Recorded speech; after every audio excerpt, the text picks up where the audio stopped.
I was doing the podcast and the social media and all that stuff. And then I got to this year, I'm like, what can I do that's further? So then I wrote the book and I put together the TV show and I'm speaking on stages this year and I'm working on expanding myself, but that only works, right, if I can show everybody else how to do it. It's great to be the guy in front of the room, but I only want to be the guy in front of the room with people standing next to me. If I can't build you up to be next to me, I don't want you following me.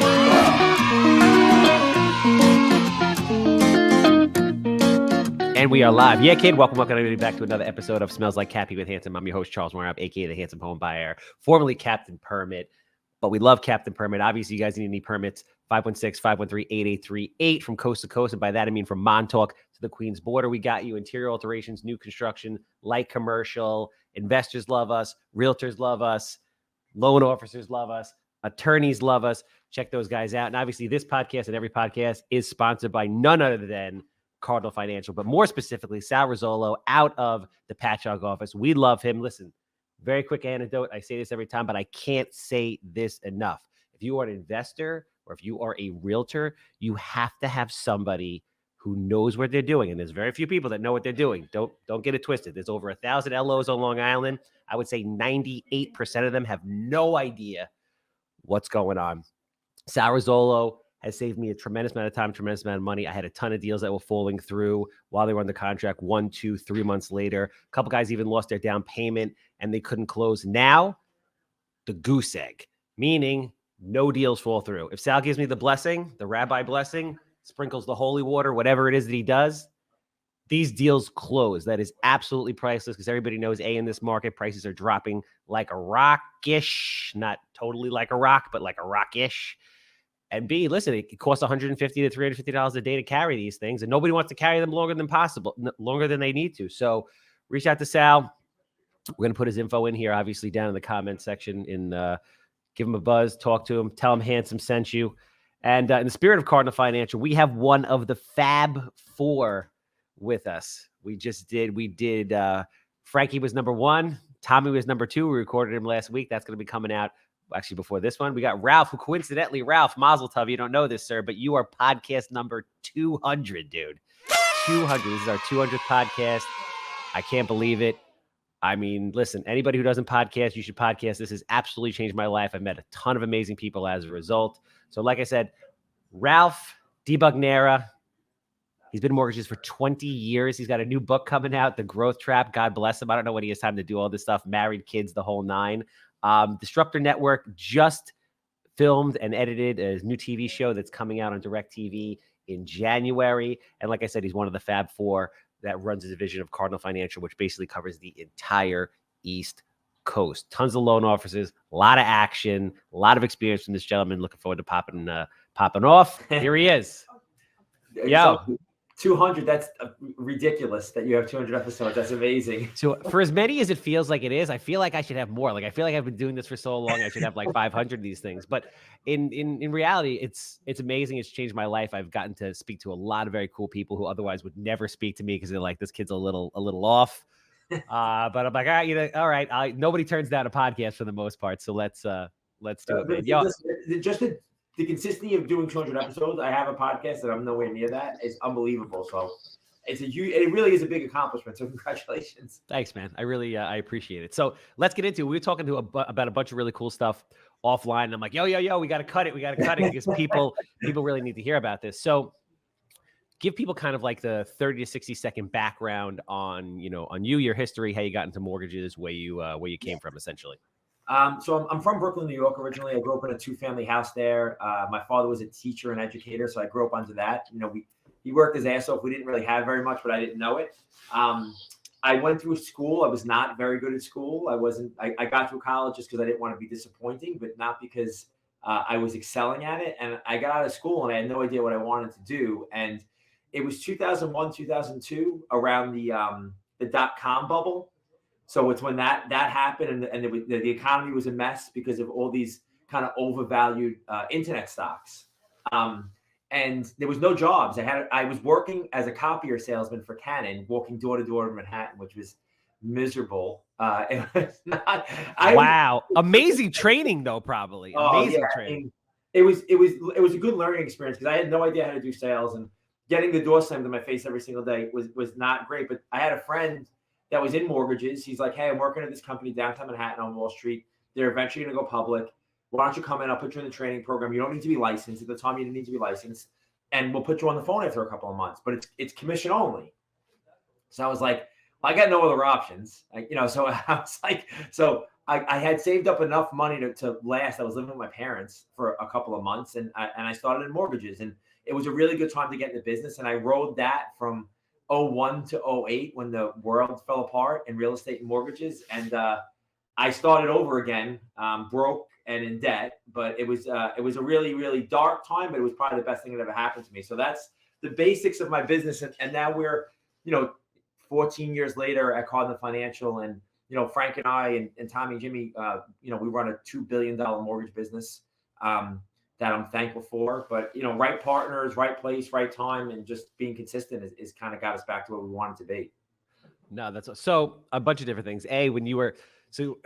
The other day I saw that FTX thing pop off, and my buddy Sal and I have been talking about in every recession, and you've been in business for 20 years. So it's a little messed up that now we're the age where it's like we could say that we've been doing something for 20 years and we've known people for 20 or 30 years. Yeah. But he dropped out of school at 13. He's been working since 13. So he's like, listen, there's always a catalyst. Like the last time Lehman went bad, like the economy is going bad, but there's always like a catalyst.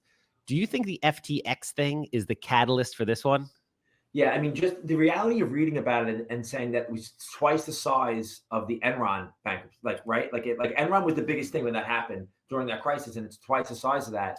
And I start to see all the ramifications of it, of all these athletes and entertainers who took their upfront money or their guaranteed money in crypto through FTX.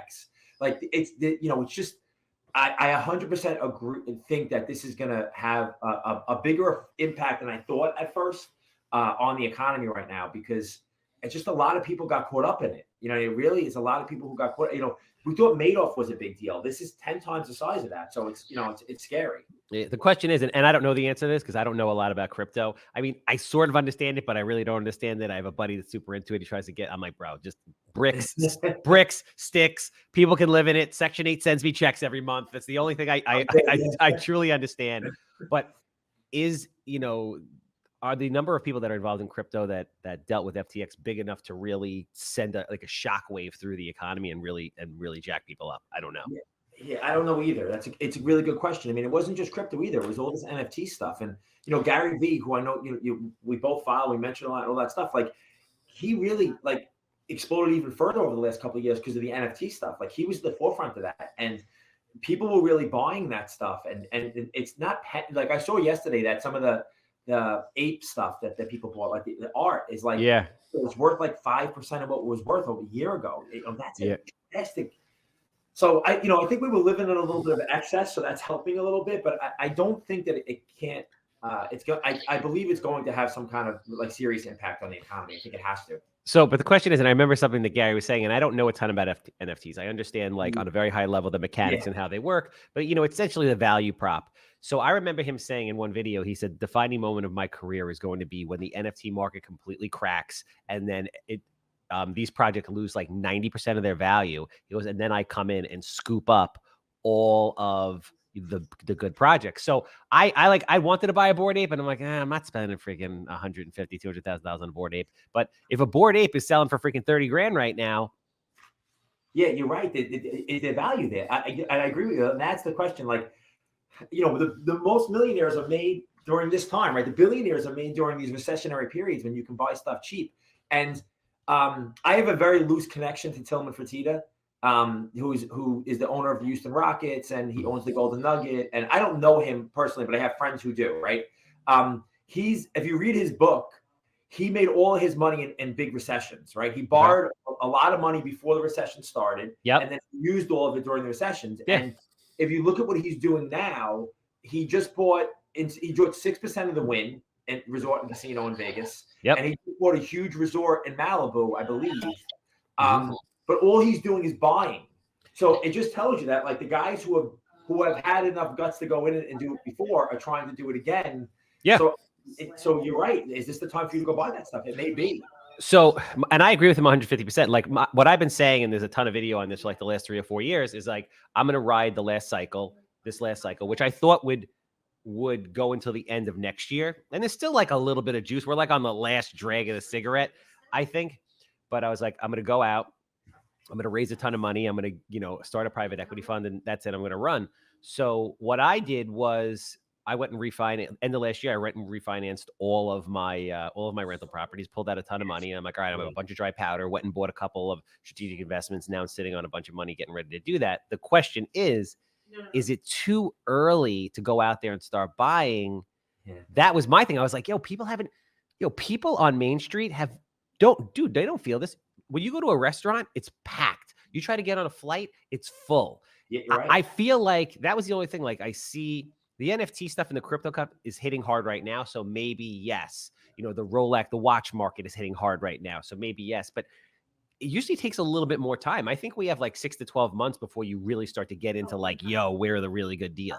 I agree. And I feel the same way about real estate with you. Like I have a couple of things I had to do because I had a 1031 exchange, but I'm a little bit skeptical if now is the right time. And, the thing I think that really came out this week, the stat about credit card debt, that it's like doubled or tripled in the last like 6 months. Wow. Massive indicator. Yeah. So good credit card rates for good credit during 2% rates in mortgages was 16% in credit cards, which means that it's going to be 30%, 35%. So that's where I think people now, they went from living in excess, right? So now they're living on their credit cards. And then what happens after that? So I think the massive debt load, now that I saw that stat, I think that takes 3 to 6 months at least to start to impact the economy. So I'm with you. I think that we have some time still before you're like, all right, now that, and I'm with you. I did the same thing.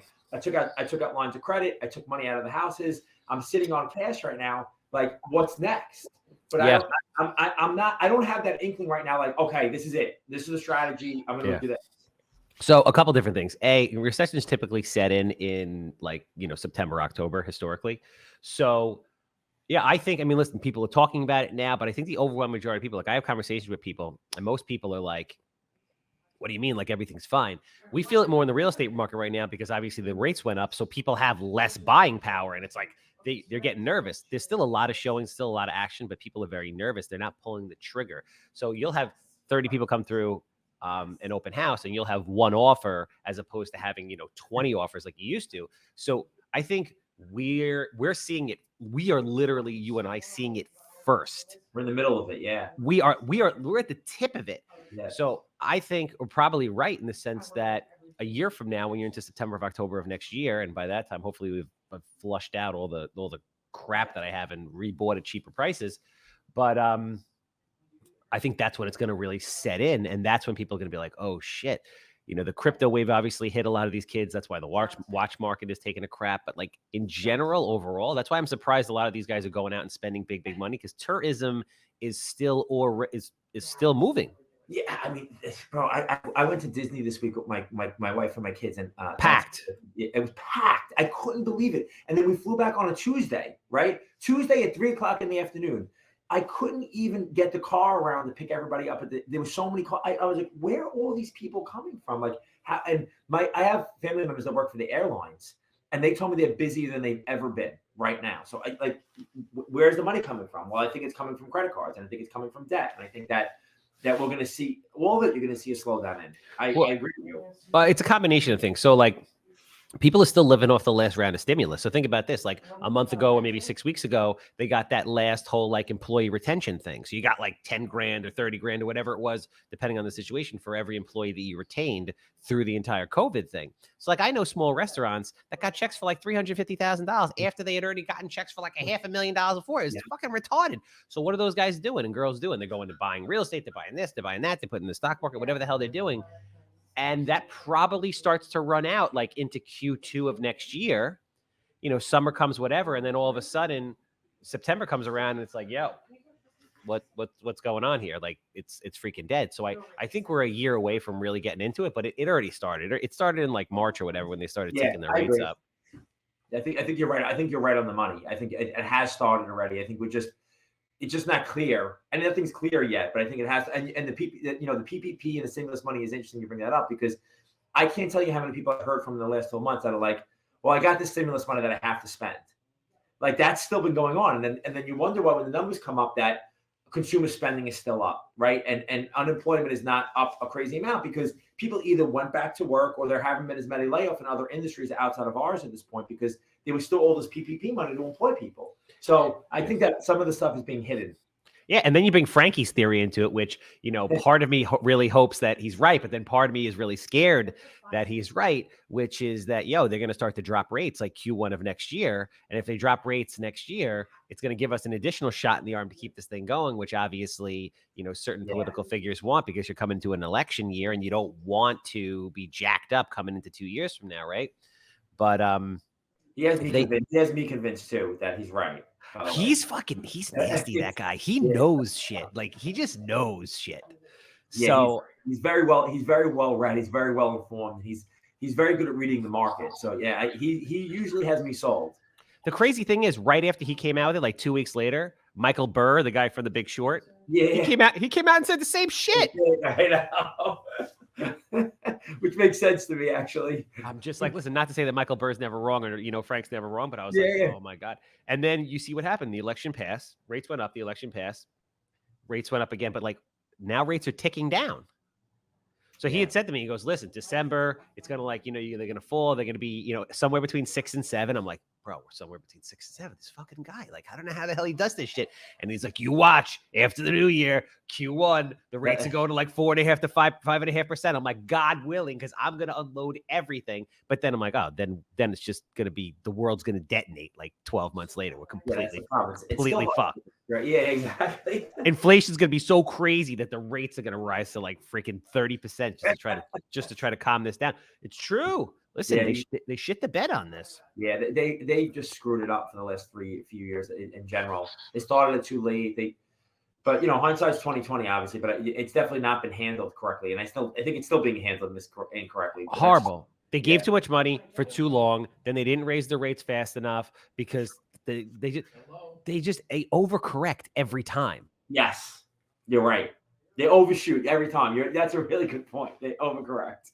Every single time. So let's talk about Cardinal for a minute here. The most interesting thing about you guys is, like, when it comes to partnerships, I really don't do partnerships. And it's because I have a problem with authority and I want to do what I want to do. And partnerships can be beautiful, like a beautiful marriage, right? But there's not that many beautiful marriages, in my opinion. And this is the case with you guys in the sense that you have a truly beautiful 4-person partnership. Talk about how that works, how the dynamic works, how it comes together, what each of your responsibilities are, and how it's essentially propelled you to a $2 billion business. I think you bring up a good point. I think when people come to me all the time, like, hey, I'm going to team up with this guy, I'm going to partner with this guy. I'm like, just be very, very careful because it's very difficult, right? What works for us is because we all handle something different. But at the same time, Charles, it's compromise, right? Like, you have to be willing, like, and it took a little while for us to get used to it, even though we know each other for a long time, like, all right, this person's going to lead the way on this. And, Frank's a great example of it. Like, I defer to him in a lot of situations at this point. I'm just like, and I may not have at the beginning agree with how he was doing it, but the result was always there. So I'm like, you know what? However he's doing it, he knows what he's doing. He's going to get. So I think with all of us, with Tommy, Jamie, and Frank, that we all just trust that the end result is going to be what we want. And sometimes we're going to have to trust that we don't know everything as far as why that person's doing it, the process. But Frank really handles operationally what we're going through. Like, he's gonna make sure the operation's running the right way. I'm really outside business development, training, educating, recruiting, and Jimmy does a lot of the same with like strategic relationships. And Tommy's the guy that's really the guy at the front of the room still, who the producers respect and follow because he still does it. So, and he's got a lot of history in this business. So I think that we all play completely different roles. We don't cross swords a lot. Everybody lets each other do their thing for what they're doing. And I think here's the most important part about partnerships. And with our partnership, I can tell you it's the most important thing. A lot of times what happens in partnerships, in my opinion, is, well, I'm doing all the work, right? Or I'm doing this and I'm doing this. I don't ever think about where my partners are because I know they're working, right? Like, I don't even think about, like, is this guy pulling his weight? Because I know they're always trying to make the business better. And if I can point out one thing in our partnership that I think makes it work, it's that everybody's doing their part all the time. And we don't ever have to think about it. Is this person playing their role? Yeah, that's the thing. And that's exactly my thing. Like, somebody's always, not pulling their weight. So how did you guys come together and decide who's going to do what? How did that come together? So Frank introduced Tommy to me because Tommy was trying to partner with Frank, and Frank couldn't take him on at the time. So me and Frank were separated at that point. He's like, "Hey, there's only if I'm going to refer you, it's going to be to him." So he brought him to me, and then Tommy came and worked with me. But Frank and I had always been trying since we met each other in 2008, and we worked together for a while. But then we separated, not because of us, because the company kind of split apart, and there wasn't room for everybody. So we went our separate ways, and basically we're doing the same exact thing at different companies. So we were always, hey, how do we get back together? So Frank was with Jimmy and I was with Tommy. And the Cardinal opportunity had been coming to me through Fortress, who owns 40% of Cardinal, for about 3 years that they were pushing me to come. And I never could get myself to go. So I kind of been talking to them more seriously. I'd gone down to the headquarters in Charlotte and met with them a few times. And it was in November, actually. I got a call from Frank. He's like, "Hey, have you ever heard of Cardinal?" I was like, "Yeah, it's funny you ask. I've been talking to them." He's like, "How are you talking to them?" I was like, "Oh, it's through Fortress." They had another partner at the time, which is Arbor, our real estate investment trust, which is a really, really highly rated REIT, which I love. I have money in. They're great. And they had reached out to Frank. She was like, "Hey, I brought these guys in." Long story short is we got together, we went and got meet with them. And Frank was really would push me over the hump to get it done. Like he was like, "All right, let's do it." And I was like, "All right, if you're coming, then I'm going." So we ended up coming over here together. We moved 100 people. Wow. And we moved 100 people in probably one of the hardest, worst parts of my life, what was going on at the time, which is settled now, but it wasn't great at the time. But it was the right time to do it. At the time, my wife was going through cancer. And Wow. yeah, and it was like right at the very beginning of it. So, but listen, it ended up, she's fine. She's in remission now for 3 years, and ended up being, listen, sometimes you just got to do things. Timing's never going to be right. Like, it was just him coming on board, pushed me to go. And then Tommy was like, "Let's do it." Jimmy was like, "Let's do it." And we went, and the first 6 months were rough, dude. Were really, really rough. And I remember calls from Frank. He's like, "Dude, I don't know if this is gonna work. Right? Maybe going back the other way." Still, I'm like, "You can't leave. We just moved all these people." He hung in there, and now he's the biggest proponent of us being here. But yeah, it wasn't easy, but nothing worth having, and I've learned in life, unfortunately, is ever easy to get. So it was just it was a really hard time, but it was very well worth it. Okay. So talk about your role a little bit, exactly, what you do for the partnership. Yeah. So Frank likes to say I'm the face of the franchise. And I don't know, I think everybody's starting to get their own voice through branding and social media. But I was kind of originally when we got together, when I was around 2007, 2018, that's how many people were doing it. And I was already writing articles for Forbes, and I was already had a decent amount of following through social media. So branding and marketing will really my big thing coming in, right? I'm going to brand and market and recruit. As my role has grown here, it's really become more about education. And I kind of want to mention with that you came in and spoke to the team the last 2 weeks. And just, it was good to have another voice in the room saying some of the stuff we sang and telling them some different stuff too. And you're awesome. And you have a future definitely speaking on stages in front of people, because I think that you're very, very comfortable up there talking. So I want to say Thank you. I love that shit, man. I would love to do that. No, you were great, bro. And thank you. But a lot of what I've become to be now is education, right? Teaching them how to build their brands and their businesses, bringing in speakers who are not mortgage or real estate guys, or guys like you who are not doing what we're doing, but they're building businesses, to educate. And we have leadership meetings once a month where we're bringing outside speakers. I'm constantly running masterminds and educating. We ran our first loan officer training class last year, which was 3 months, to teach people different skills, not the ABCs of mortgages, but how do you market? How do you brand? How do you build? So a lot of what I've become besides recruiting is that, right? And, Frank likes to say, we get people on the phone and he can talk about the business inside and out. And then I'm the bells and whistles, hey, we also have this.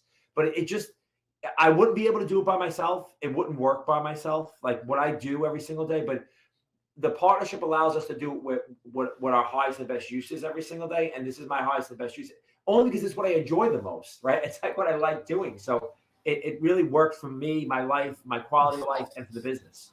Yeah, no, it makes perfect sense. When I see you guys in your individual roles, obviously I know all you.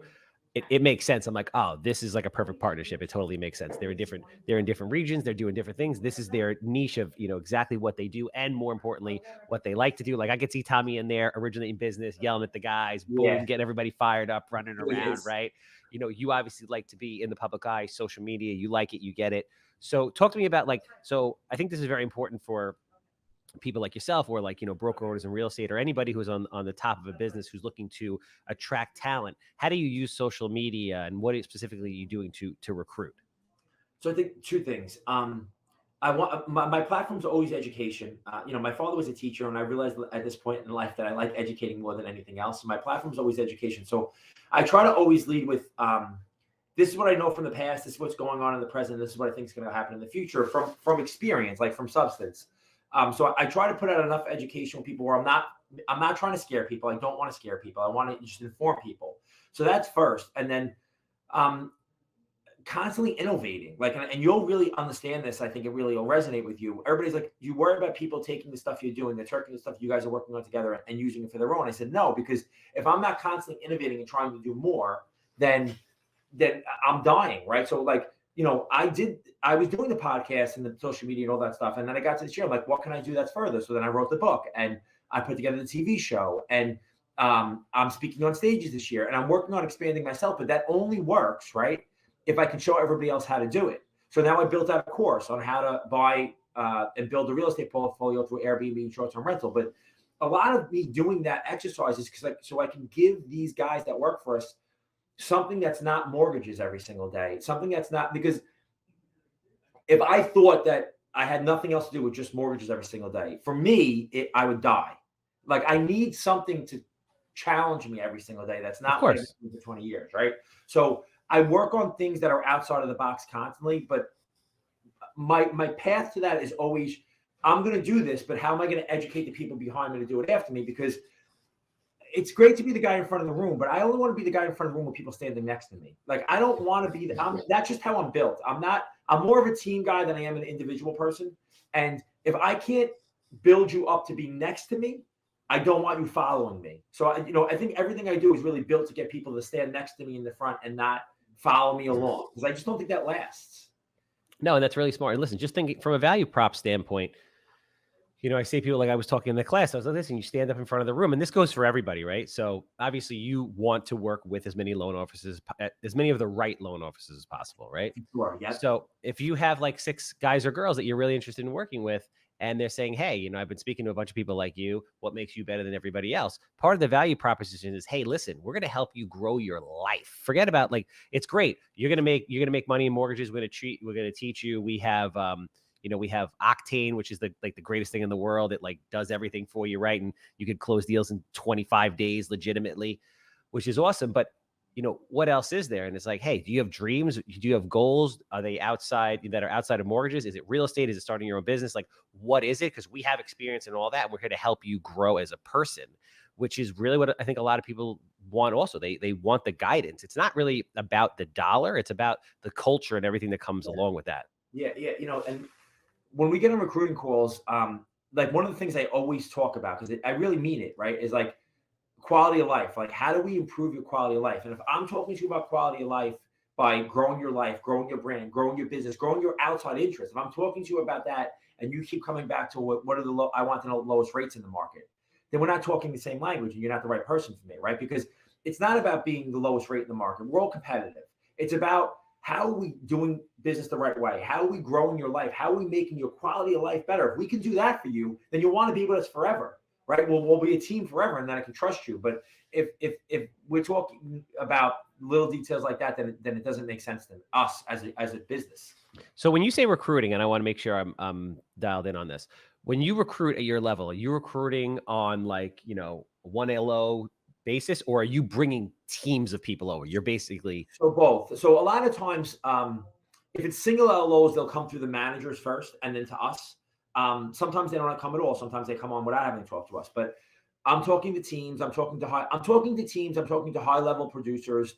But I'm also talking to realtors. Like, a lot of my platform is educating realtors and referral partners, because my value is, I'm going to go out and educate. I'm going to be the guy that gets them interested in what we do, but then you have to close, right? So like, you have to close the deal. So a lot of that is trying to educate other people so they'll want to do business with us. So that's a big part of what my role is also. It's like, how do I educate others so then we're giving them a value proposition that's outside of, hey, we're a mortgage bank, we're going to close your loans, which somebody like Sal does for you, which I really believe our people have the nuts and bolts of this business down unbelievably, because the technology we have with Octane helps them. We have a great system that Frank's really helped put together. Like, we can close loans better than everybody. I truly believe that, right? I am here telling you it is a 100% fact. Like, I don't know of anybody that's outside of a realtor like Brian Carper's doing 200 transactions a year.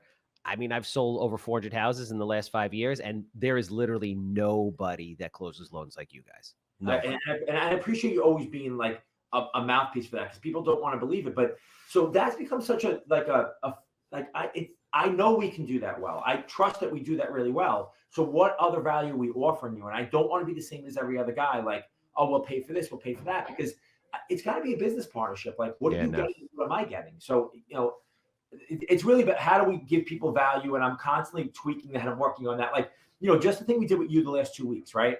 I loved that. I loved it I wasn't in the Melville office. I couldn't make it out that day, but I loved it in my office because it was small. It was intimate. People could interact with you. They felt like they had a one-on-one with you, even though there was 50 people in the room, right? Like, they felt like it was one-on-one. So like, as soon as we finished, I was like, I'm going to start doing this as a speaker series once a month or twice a month, bringing people like you who are very, very high level, who know their business inside and out, to just tell their story, right? And like, but that's a value prop. You are a real value prop, because most people aren't bringing in somebody like you to talk. Like, all right, whatever, you know what I mean? Like, what can we sponsor together? It's like, no, let's put it together. Let's pay for it. Let's get Charles in here, because his time is the value proposition. What his story is the value proposition. So I think that's what we do differently than everybody else. No, it makes sense. And I have to give you guys credit, because so I mean, you've known me for a little while. You see me on social media. Like, I've been screaming this crap forever. Yeah. Nobody really listens. I came into Cardinal, into the three offices. First I went to Sal's, then I went to Melville, then I came out to Jersey. And your guys and girls are implementing this shit like immediately, literally. And it blew my mind. And it's very humbling for me and very satisfying to see what's going to happen after that. But like, all of us, they are literally implementing like 90% of what I said right out of the gate. Like, everybody hired a content creator. I went out to a networking event Wednesday night. Everybody was there. Like, everybody's in the mix. So whatever I said, they're like, all right, cool. And they're willing to try. And that's really like 95% of the battle right there, just getting out and actually doing it. Yeah, because I can tell you for certain that you made people feel like they were getting a competitive advantage if they did this stuff. Like, hey, you want a competitive edge? You want business to be easier? You want your phone to ring in? Do what I'm telling you. And like, you could back it up with real substance. Like, you're not just saying it. You did it, and you've done it, and you continue to do it. So I think that's why you're seeing people like immediately, because I say all the time, Tony Robbins is great, right? You can go to Tony Robbins, you can walk on fire, you can be totally pumped up. But if you leave and you do nothing, it was a complete waste of your time. It was entertainment for 2 days or 3 days or whatever it is, right? But like, when you come in for 2 hours and speak to them about like, hey, no, you're going to do this, exactly this, and they go and do it, that's 2 hours that may make them a couple of $100,000. Like, and people just need to realize that. No, without a doubt. So I want to talk to you about, in regards to acquisitions we were talking about before, like, now is now the right time, is now the right time. Like, you look in the headlines, Loan Depot, Rocket Mortgage, huge losses, right? People are freaking out. There's certain LOs that work for certain companies that are like running to go get jobs, like normal jobs. Yeah. From your standpoint, right? And I guess this kind of lends itself to the whole, like, is it time to go buy a Bored Ape or not? Is it time to go buy real estate or not? Is it time for you to start scooping people up? Because I know you have a ton of opportunities. People see what you do, and you guys are, you're still making money. You prepared properly. So you have a lot of guys and girls that are wanting to come over. Do you now start scooping these people up at this point and expanding, or are you waiting 6, 12, 18 months? So it's a great question. It depends on where they are in their journey in this market. And what I mean by that is mentally, right? Like, where are they on this journey in the market? Have they accepted it is what it is? And are they willing to adjust to what the market is today, not what it was 6 to 8 months ago, a year ago, right? If you said, hey, my business is down 30, 40%, 50%, this is what it is. I cut my expenses to match it. I'm working harder to get the business back. This is what I've done. If they're at that point in their journey, then yes, it's a buy scenario. If they're not, and I've experienced from 2008, I experienced this, Charles, because I was in the business and I had all these people who were making millions and millions of dollars. The market dumped, right? These guys were worthless in the market, right? They didn't have the same value. And in 2013, 2014, and 2015, I was still hearing them talk to me about, I made 7 figures in 2006. guy, it's 8 years later. It's not 2006 anymore. Like they never got off that train. And what I've seen through my history now is that they've never recovered. They never ever built their business again because they were holding on to 2005 and 2006. So if the people today have adjusted already and they realize that business has changed and they've adjusted their business accordingly, then hell yes, it's a buy situation. But if they're fighting it and they won't take direction on this is what you have to do to be effective in this market, then we've passed on more than we've taken on. Yeah, no, that makes sense. And I guess in theory, in the right scenario, it's always a good time to buy, regardless of where you are in the market cycle. Like I'm still buying certain pieces of real estate. I've obviously slowed down a lot. I really want to push out everything I have. Like it's interesting. Like on the ops and the promotional side, I laid off a whole bunch of people. But then on the construction side, I'm like, yo, let's hire more people just to get this stuff out as fast as humanly possible because the money's already budgeted into each project. It's not costing any more money per se. We're just speeding up the process because it's basically a race against the clock. Yeah, but you have the foresight enough to like, look, I don't want to do this. This sucks, but this is what has to be done, right? Like and that's the same thing with us. Like, cutting people, letting people off, cutting people's income, like that doesn't feel good. And we've personally taken no money to make sure that we didn't have to do more of that, right? But like that's part of it too. But I would honestly rather do that than have to go to tell somebody who needs the money every single 2 weeks that, hey, you're losing your job. Like, so it's tough, bro, but you have to do what's right for the business. You can't, I ignored it the first time. When I went through 2007, 2008, I was living in a penthouse on Wall Street. My rent was $5,700 a month. I had 2 cars in the garage. I was going back and forth to Miami every single weekend. I never had money, so I didn't know how to spend. I didn't know how to manage my money. But when the market crashed, I was like, oh, this is going to be a few months. Let me dump out my 401k. Let me cash in all my stocks. Let me take all the reserves I have and spend it on what my lifestyle is because I'm just going to keep the lifestyle going until it turns around again. And what ended up happening was that all my money was gone. I had a ton of debt. I had to move into a rent-controlled apartment with my now wife for $1,200 a month. And it took me 4 years to dig out of it. Instead of it shouldn't have took me any time. If I would have adjusted my lifestyle immediately, I would have been fine. But and I ended up setting myself back 4 years because I was being ignorant and I wasn't being realistic. I mean, I wouldn't say you were ignorant. You didn't have the experience, right? You didn't have anybody to tell you like, ignorant. Hey. Yeah, I wasn't ignorant. You're right. Yeah, I didn't know. Yeah, you just didn't know. Like nobody teach you this crap. I was very lucky. Like my father's been in business his entire life. So I've seen it. And then I was in my own business from the time I was 23 and I lived through the last recession. So I know just from watching him over the last 42 years of my life that it's always up, it's down. Yeah. And every 7 to 10 years, there's going to be some type of economic correction. And you can't live every day as if every year as if it's your best year. We're going to be screwed, which is why like I spent basically every dollar I have over the last 7 years in real estate buying rental properties because I'm like, yo, there's going to come a day where like you can't flip a house anymore. And what the fuck am I going to do? Yeah. And it's funny. It's funny you say that because the thing that I take most solace in right now on the months I can't take a paycheck and that the business isn't profitable it needs to be and all that stuff. Over the last 2 years when it was really, really high, I took all my money, I put it into real estate. Like everything, all the money I was making, I put into real estate. I live very low to the ground after that. So I don't own a property at this point that doesn't earn, which is great. So, but at least, and so when I see those months where I'm like, there's no money coming into the account except for my real estate, I'm like, at least I did the smart thing with my money and I'm not in jeopardy of losing everything again because my money's safe somewhere, right? Long term, it's safe somewhere. Whether or not in the short term it goes down or not is a different story. But long term, my money is safe somewhere. And that's why I'm always going to be a proponent of real estate over the long term because I've seen it.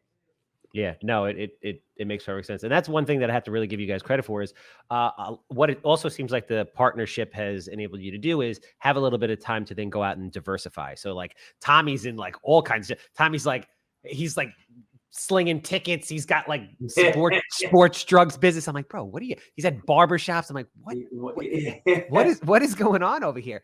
Frankie's into different stuff. I met Jimmy obviously last week. I'd love to get him on the podcast and talk to him, but I'm sure he's into all kinds of things. And obviously you are as well, very, very smart because you know what? Not everything is like when I was talking to Tommy earlier in the week, he's like, yo, COVID hit, the ticket business went to shit. But then you know what? The mortgage business went through the roof.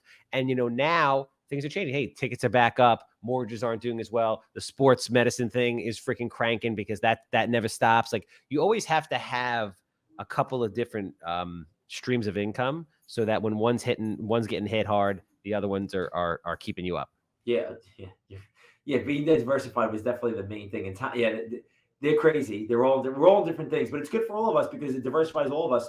I own the barbershop with Tommy. I was in 2 or 3 of those businesses with him, but I wouldn't have been in them without him. So, it definitely helps to have those guys.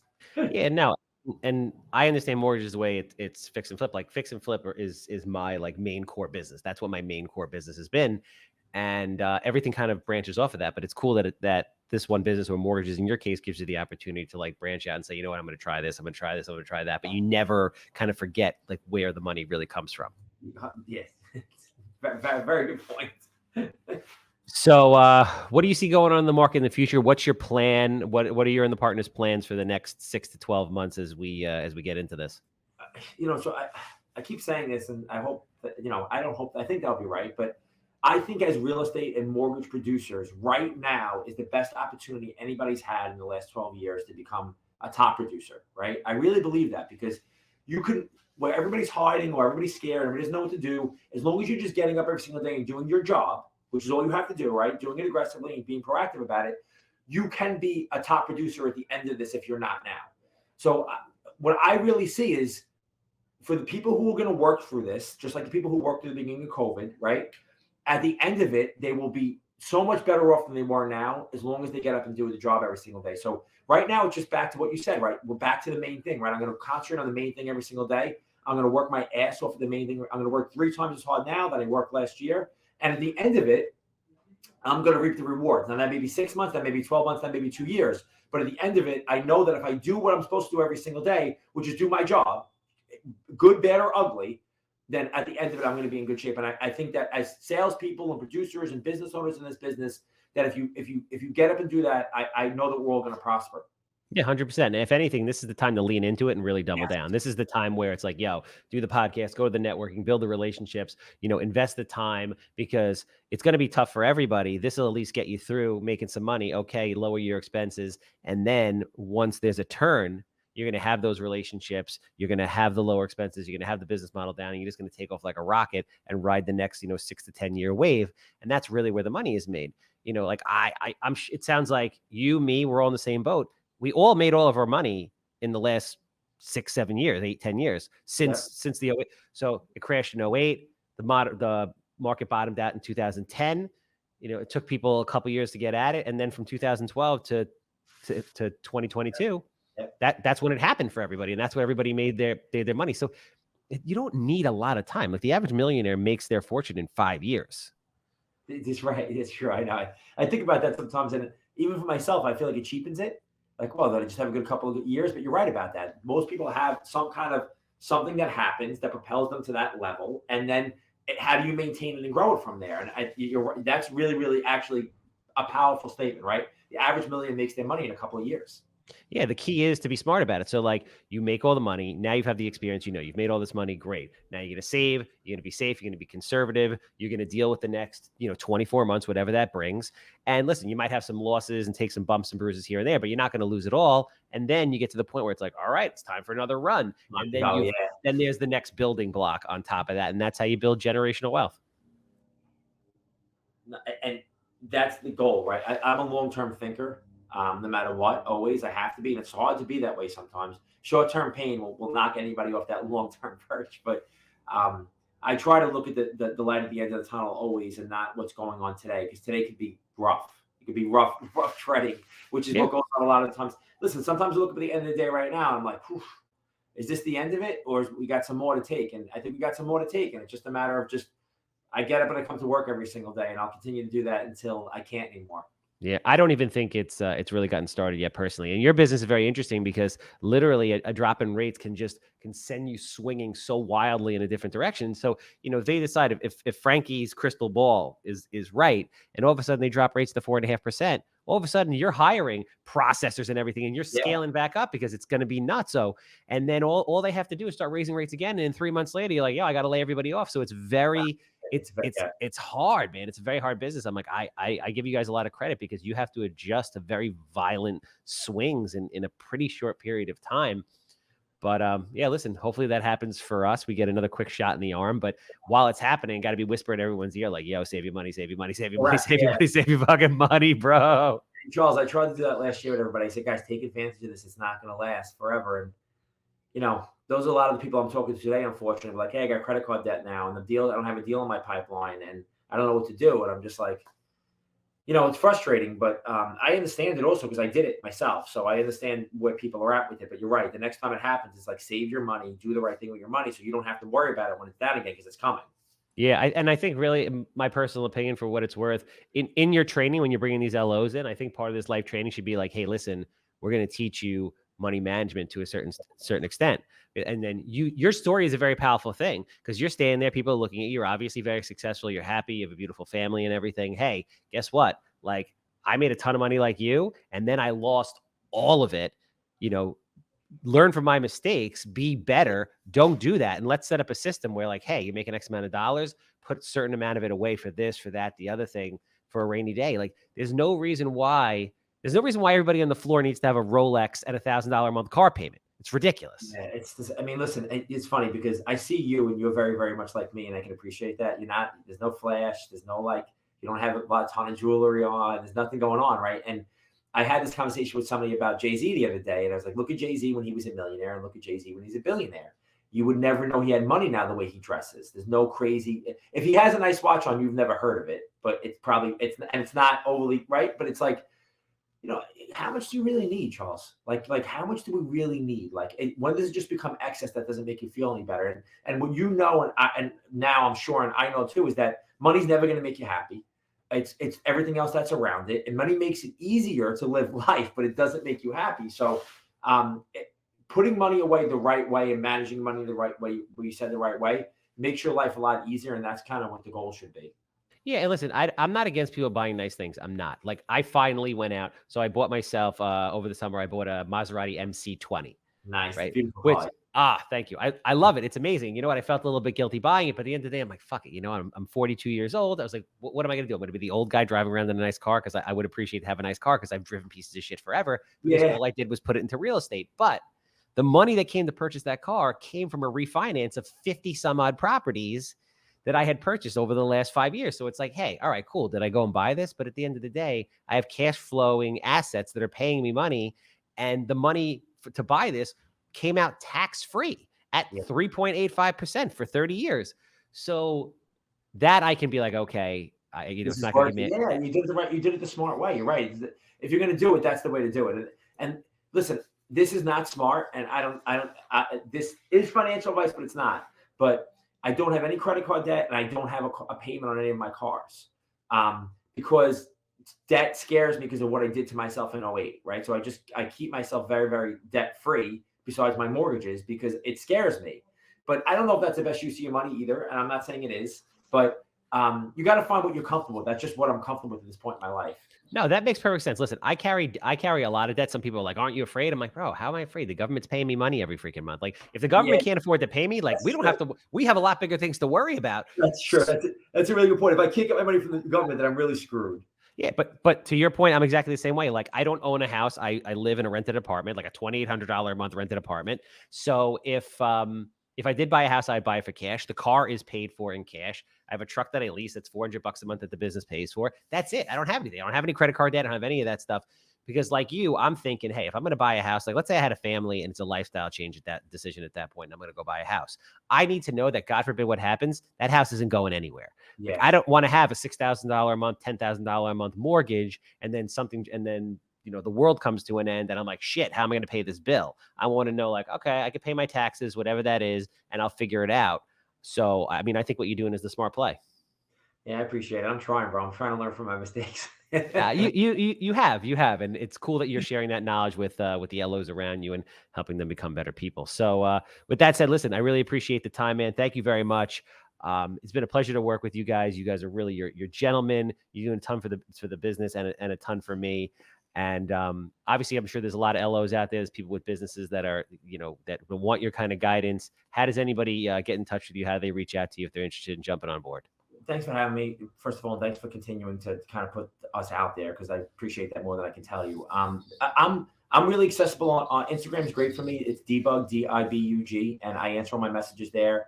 My website is ralphdbugnara.com, and my email is easy too if you want to get me there. And that's Ralph at homequalified with a D.com. Perfect. Obviously, I'm the handsome home buyer. You know, if you have a house that smells like cat pee, dated from the 1960s, 6 inches of mold on the wall, human waste floating past the basement steps, you know I want to buy it. Land, commercial property, notes, anything real estate related, I got you. 516-777-SOLD. That's Ralph.